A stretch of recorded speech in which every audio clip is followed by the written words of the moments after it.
One of the things I get asked on YouTube and on Instagram quite a lot is, would a Porsche make a good first car? I think there's a lot of emotion involved when buying your first car, and so a lot of people only think about the purchase price of the car, when in reality there's a lot more to consider. So in this video I'm going to point out 5 things that you may not have considered when it comes to buying a Porsche as your first car. And I guess this video could also be suitable to anybody buying their first Porsche car, whether it's your first actual car or just your first Porsche.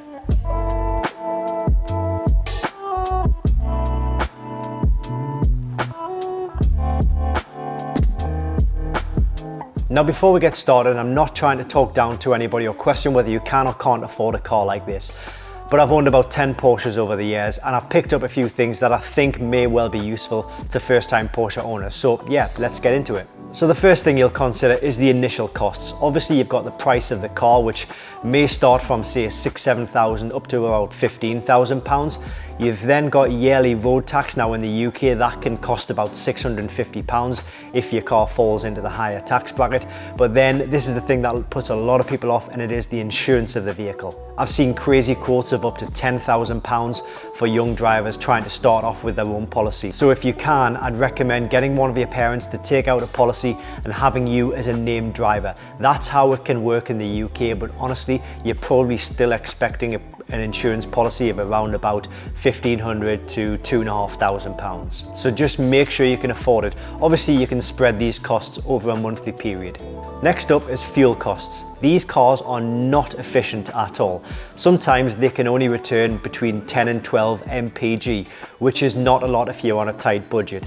On top of that, you need to be filling these cars up with high octane fuel. These cars perform best with the higher octane fuel, which again costs more than your standard gas or petrol. So I think you're probably going to be paying more than double just on fuel alone than you would be for the fuel of say a smaller engine Ford Fiesta or all-petrol or Vauxhall Corsa. Next up is the repairs, maintenance and upkeep. Let's assume you've gone out and bought a 986 or 987 Cayman or Boxster. Some of these cars are up to 25 years old, and a lot of them will need work doing on them. There are probably a lot of things that you just haven't considered when it comes to upkeeping these cars, like suspension components, engine rebuilds, braking systems, IMS bearings and so much more. It'll be painful to hear it, but if you're buying an entry-level, lower-priced Porsche, you're probably going to need a budget around about £1,500 to £2,000 per year just on upkeep and maintenance alone. And then we come on to servicing costs. Again, it's going to cost more to service one of these cars